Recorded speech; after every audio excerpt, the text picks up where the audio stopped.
Every country on earth at the moment is reforming public education. There are two reasons for it. The first of them is economic. People are trying to work out, how do we educate our children to take their place in the economies of the 21st century? How do we do that? Given that we can't anticipate what the economy will look like at the end of next week, as the recent turmoil is demonstrating. How do we do that? The second, though, is cultural.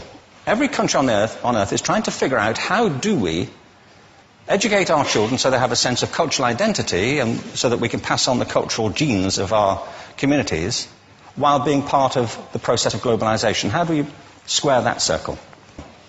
The problem is they're trying to meet the future by doing what they did in the past.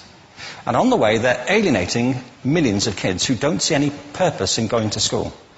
When we went to school, we were kept there with a story, which is if you worked hard and did well and got a college degree, you would have a job. Our kids don't believe that. And they're right not to, by the way. You're better having a degree than not, but it's not a guarantee anymore. And particularly not if the route to it marginalizes most of the things that you think are important about yourself. Some people say we have to raise standards as if this is a breakthrough. You know, like, really, yes, we should. Why would you lower them? You know, I mean, I haven't come across an argument that persuades me of lowering them. But raising them, of course we should raise them. The problem is that the current system of education was designed and conceived and structured for a different age. It was conceived in the intellectual culture of the Enlightenment and in the economic circumstances of the Industrial Revolution. Before the middle of the 19th century, there were no systems of public education. Not really. I mean, you could get educated by Jesuits, you know, if you had the money. But public education, paid for from taxation, compulsory to everybody and free at the point of delivery, that was a revolutionary idea. And many people objected to it. They said it's not possible for many street kids, working class children, to benefit from public education. They're incapable of learning to read and write, and why are we spending time on this? So there's also built into it a whole series of assumptions about social structure and capacity. It was driven by an economic imperative of the time, but running right through it was an intellectual model of the mind, which was essentially the Enlightenment view of intelligence. That real intelligence consists in the capacity for a certain type of deductive reasoning and a knowledge of the classics originally, what we come to think of as academic ability. And this is deep in the gene pool of public education, that there are really two types of people, academic and non-academic, smart people and non-smart people. And the consequence of that is that many brilliant people think they're not, because they've been judged against this particular view of the mind. So we have twin pillars, economic and intellectual. And my view is that this model has caused chaos in many people's lives. It's been great for some. There have been people who have benefited wonderfully from it. But most people have not. Instead, they suffer this. This is the modern epidemic, and it's as misplaced and it's as fictitious. This is the plague of ADHD.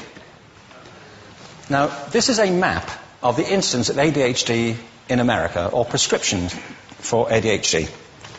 Don't mistake me here. I don't mean to say there is no such thing as attention deficit disorder. I'm not qualified to say if there is such a thing. I know that a great majority of psychologists and paediatricians think there is such a thing. But it's still a matter of debate. What I do know for a fact is it's not an epidemic. These kids are being medicated as routinely as we had our tonsils taken out. And on the same whimsical basis, and for the same reason, medical fashion. Our children are living in the most intensely stimulating period in the history of the earth. They're being besieged with information and calls for their attention from every platform, computers, from iPhones, from advertising holdings, from hundreds of television channels. And we're penalizing them now for getting distracted. From what? You know, boring stuff. At school, for the most part. It seems to me it's not a coincidence, totally, that the incidence of ADHD has risen in parallel with the growth of standardized testing. Now, these kids are being given Ritalin and Adderall and all manner of things, often quite dangerous drugs, to get them focused and calm them down. But according to this, attention deficit disorder increases as you travel east across the country. People start losing interest in Oklahoma.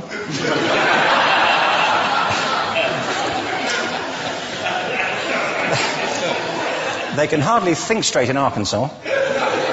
And by the time they get to Washington, they've lost it completely. And there are separate reasons for that, I believe.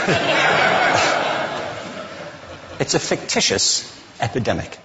If you think of it, the arts, and I don't say this exclusively of the arts, I think it's also true of science and of maths, but I say about the arts particularly because they are the victims of this mentality currently, particularly. The arts especially address the idea of aesthetic experience. An aesthetic experience is one in which your senses are operating at their peak, when you're present in the current moment, when you're resonating with the excitement of this thing that you're experiencing, when you are fully alive. An anesthetic is when you shut your senses off and deaden yourself to what's happening. And a lot of these drugs are that. We're getting our children through education by anesthetizing them.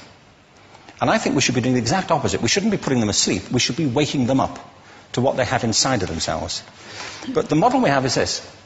I believe we have a system of education that is modeled on the interests of industrialism and in the image of it. I'll give you a couple of examples. Schools are still pretty much organized on factory lines, ringing bells, separate facilities, specialized into separate subjects. We still educate children by batches. We put them through the system by age group. Why do we do that? Why is there this assumption that the most important thing kids have in common is how old they are? It's like the most important thing about them is their date of manufacture. You know what I mean? Well, I know kids who are much better than other kids at the same age in different disciplines, or at different times of the day, or better in smaller groups than in large groups, or sometimes they want to be on their own. If you're interested in the model of learning, you don't start from this production line mentality.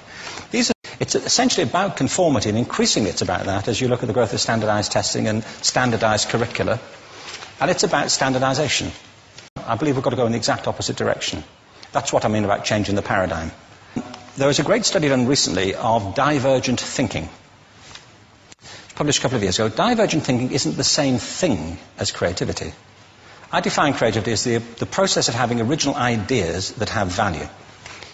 Divergent thinking isn't a synonym, but it's an essential capacity for creativity. It's the ability to see lots of possible answers to a question, lots of possible ways of interpreting a question, to think what Edward de Bono would probably call laterally, to think not just in linear or convergent ways, to see multiple answers, not one. So, there are tests for this. One kind of cod example would be, people might be asked to say, how many uses can you think of for a paperclip? Well, those routine questions. Most people might come up with 10 or 15. People who are good at this might come up with 200. And they do that by saying, well, could the paperclip be 200 foot tall and be made out of foam rubber? Does it have to be a paperclip as we know it, Jim? Now, there are tests for this, and they gave them to 1,500 people. This is in a book called Breakpoint and Beyond. And on the protocol of the test, if you scored above a certain level, you'd be considered to be a genius at divergent thinking. Okay? So my question to you is, what percentage of the people tested, of the 1,500, scored at genius level for divergent thinking? Now, you need to know one more thing about them. These were kindergarten children.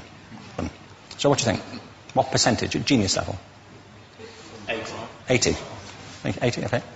98%. Now, the thing about this was it was a longitudinal study. So they retested the same children 5 years later, ages of 8 to 10. What do you think? 50? They retested them again 5 years later, ages 13 to 15. You can see a trend here, can't you? Now, this tells an interesting story, because you could have imagined it going the other way, couldn't you? You start off not being very good, but you get better as you get older. But this shows two things. One is we all have this capacity, and two, it mostly deteriorates. Now, a lot of things have happened to these kids as they've grown up. A lot. But one of the most important things that happened to them, I'm convinced, is that by now they've become educated. They've spent 10 years at school being told there's one answer, it's at the back. And don't look. And don't copy, because that's cheating. I mean, outside schools, that's called collaboration, but inside schools. Now, this isn't because teachers want it this way, it's just because it happens that way. It's because it's in the gene pool of education. We have to think differently about human capacity. We have to get over this old conception of academic, non-academic, abstract, theoretical, vocational, and see it for what it is, a myth. Secondly, we have to recognize that most great learning happens in groups, that collaboration is the stuff of growth. If we atomize people and separate them and judge them separately, we form a kind of disjunction between them and their natural learning environment. And thirdly, it's crucially about the culture of our institutions, the habits of the institution and the habitats that they occupy.